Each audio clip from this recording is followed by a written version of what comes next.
as a 3.5 year transplant onto Vancouver Island, one of the things that I loved about it was the fact that there's surfing. And one of those spots is Sombrio. So can you tell me a little bit about your Sombrio documentary? I just found it on YouTube and was like, this is a fascinating documentary. Can you tell me about it? I first went to Sombrio Beach when I was 16 years old.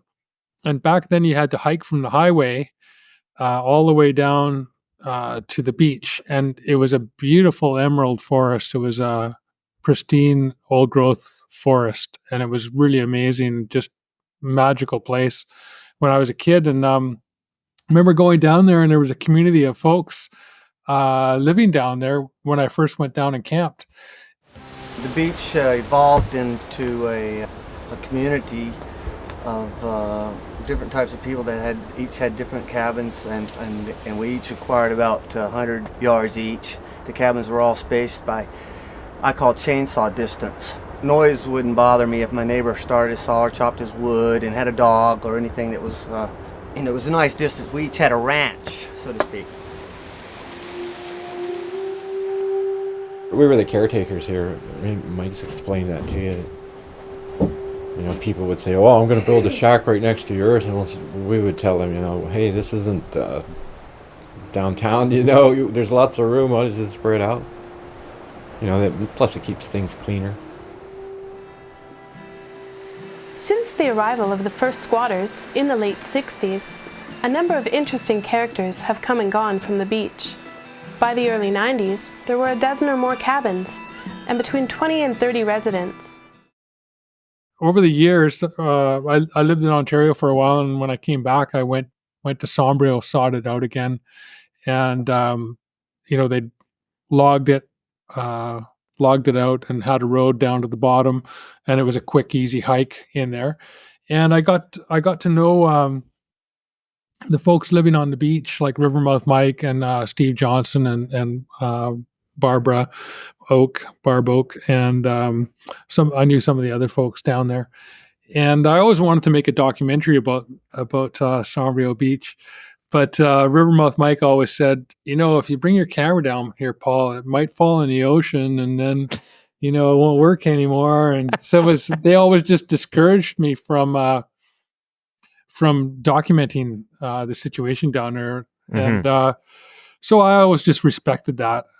They didn't want more attention to the scene that they had going on down there. And then I guess it was 96, when everything started to come apart, I got hit by a car riding my bicycle in Vancouver and fractured C5 in my neck. And so I was in a 4-post neck brace sitting at home, watching on the news that the park had been created and everybody was getting cleared out. And then the next year I went down there with my girlfriend, my wife now, for my birthday, and we were hiking down the trail, and Rivermouth Mike was hiking up the trail, and he goes, "Well, we're on a private piece of property." And I said, Can I document your story now?" And he said, "Yeah, for sure." So I happened to have my video camera in the van, and I ran back up and got it. And we were camping out there for just a couple of days, and started doing interviews with Steve and Barb and Mike and some of the kids, and then came back with a crew 10 days later, and we camped out there for a week and followed them as they were tearing down their places. I think it was 1998 when I started shooting all of that footage, when I showed up at Sombrio and ran into Rivermouth Mike and Steve and Barb were starting to take their place down. And then over the years, I was able to collect all that other footage. And then I tried to get funding for a documentary and wasn't successful. I think I raised like $3,000. That was it. So it was pennies on the dollar. To make, for a documentary, that's for sure. Yeah. Yeah. So it was really like a kind of, I did it really out of love and passion and just care for the place. And it was really just a slice of life for Vancouver Island. Well, I know I could go in and rent a house or something in town, but it's just not my bag, not my thing. And it's a healthy lifestyle out here. You're always doing something. Carrying kids around, or wood, or water. Save a lot of energy. You really don't have to go far for food. Just paddle out in your canoe. Let go! Let go! Mussels off the rocks, whatever. Go fishing. We have mussels, limpets, gooseneck barnacles. We have chitons, urchins, the odd abalone. What made it so special? Well, it's just an amazing, beautiful beach, right? So, you go down there and there's really good breaks for surfing, really nice sandy beach, and then you can hike down to East Beach. And there's actually, back in the day, the trail came down on East Beach. There was a split in it, east and west. We used to just hike down to East Beach, down to where the waterfalls are, and camp out in that area, and then hike to West Beach just to hang out with folks down there. But yeah, it's just an amazing, beautiful West Coast beach. For anyone that maybe might not be familiar with names like Rivermouth Mike and all of this, these are interesting characters, and obviously you saw something in them. What was this village like? Was it just people and characters much like that, just looking for good waves, or what was that like? It was a real mix of people that were living on the beach. So Rivermouth Mike was originally from North Carolina. And so he had a North Carolina accent, I'm Rivermouth Mike. He's a real spitter, likes that cedar, high in the sky, down I chose to live down here because economically it made sense.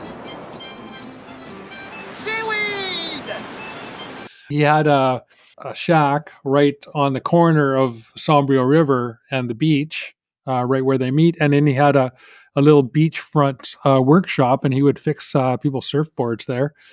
And then just down the way, there was Jesse Oak. Surfing is more something that you learn on your own. Like, you have to put in a lot of your own time into it. So it's hard for somebody to teach you without you having the desire to go learn it. I don't think anybody ever taught him to surf. I never really taught him. Just he'd take probably start off with a belly board and a shore break. Barb and Steve had a pretty big house. It started off as a cabin, and then they added, and their family grew down there. Leah Ray Rose Johnson Oak, and I grew up on Sombrio Beach. I'm 13, and I started surfing when I was 7. That's 6 years ago. And yeah, we usually just hang out and surf and run around and play and skip and have fun. People just kind of spread out down the beach, and there was people there for different reasons. One fellow that was down there that I knew since I was a kid had schizophrenia, and that was just his peaceful, quiet place to get away from the mayhem of the city. And I think that was a lot of what was going on down there, is people just looking to live an alternative lifestyle and not be in the hustle and bustle of the city. And then there was other folks that just came out there to surf and hang out for the weekend. And people that would come out and stay in a cabin for the summer. And then there was the ones that just stayed there all year round. That was their home. As opposed to, a typical housing situation where you pay rent to someone. What was that like there? Was it all just you can set up your spot? Was there an initiation, anything like that? Yeah, I think they had kind of a code, right? So there was enough room to spread out. So don't put your shack right beside mine. The village itself, like, how did it operate? They would work together to help each other out. They would barter. They would bum rides from each other into town. There was just kind of a system for looking out for each other. There were some folks that would come down there that were on the lam. So there was some fairly rough guys that would come down that they would get engaged in heists or whatever in Victoria, and then run out to Sombrio to hide out for a while. And so they weren't necessarily folks that fit in to the whole community spirit. Right. of the place, but it was a bit Wild West because most of them just wanted to live off the land and be self-sufficient, and some of them were more interested in being communal, and others not. Right, like you take a guy like Rivermouth Mike, and he'll meet and greet everybody that shows up down on the beach, and welcome people, and tell them to clean up after themselves, and has no problem with that. It was kind of like the mayor of Sombrio Beach in a way. Why was Vancouver Island a place that could have a culture like what was created at Sombrio? I was born and raised on the island, and I'm third generation in this region, and there's always been, the resource industry, like the mining, and then the forestry. It's a temperate climate, so there's a longer growing season. It's easier to do that kind of back to the land homesteading kind of thing. So there's a lot of that going on, and there was a real mix in the community between folks that are involved in forestry and folks that wanted to save the forest. So, right. In the 80s and 90s, there was a lot of that war in the woods stuff that was going on, trying to protect old growth forests, and the logging community, people trying to protect their jobs. And then there's always been a really good music scene down in Victoria, and back in those days there was a really good reggae scene. There was reggae festivals on the island. There was a couple of big festivals on the island that we would get a bunch of Jamaican bands to come up. Wow. And that was sort of connected to the same spirit, a lot of folk singers and people that just wanted to live a different style of life than the hustle and bustle of the city. Counterculture, music, surfing, it all goes hand in hand, it seems, when people think of Vancouver Island especially. Sometimes people hear of surf turf wars. Was there any of that you knew of? Not really, because it was there was a lot less people back then.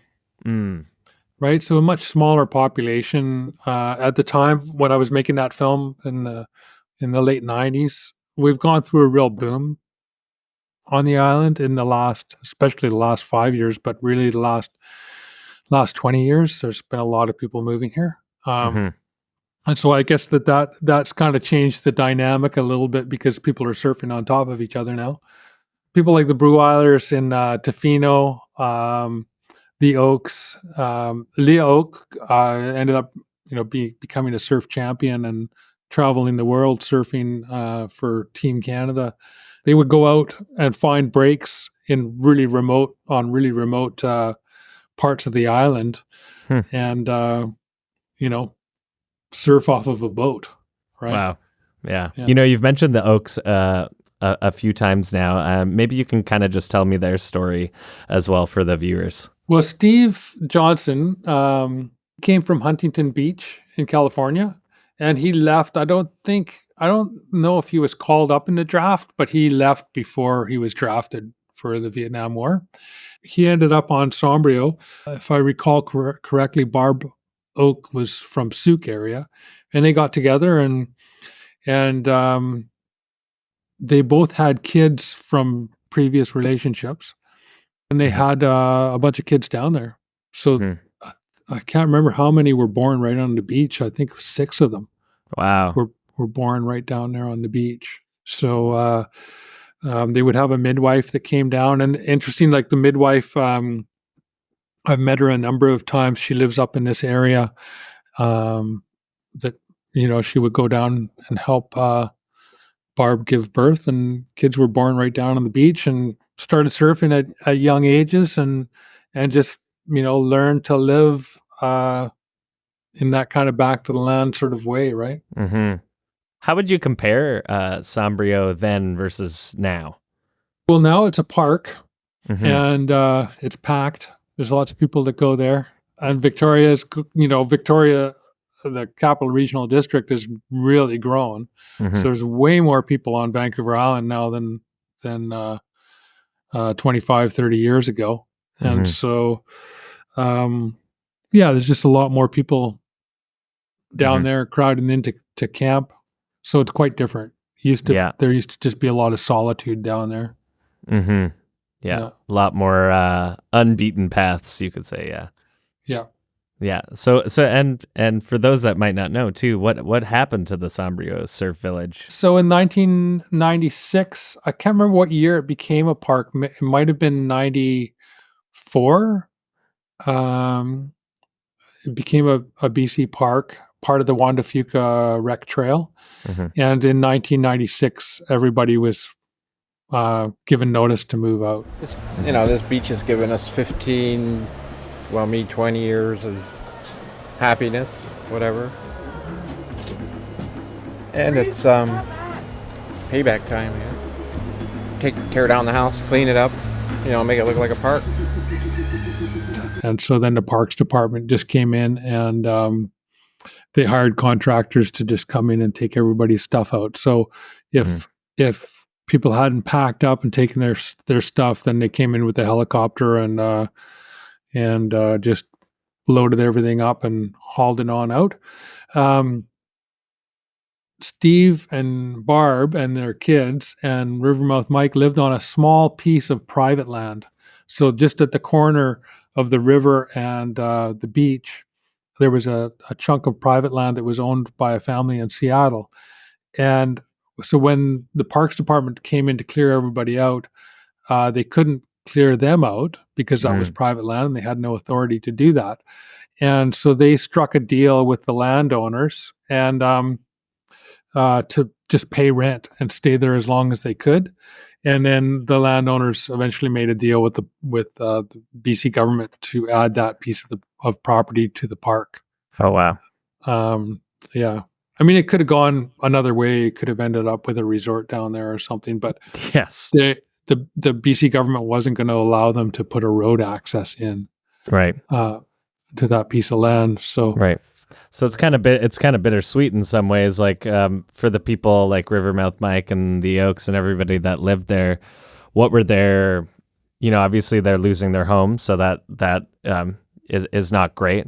But was there a sense of, ephemerality with it? Like, did they expect that, the dream couldn't live on forever, or what were they feeling?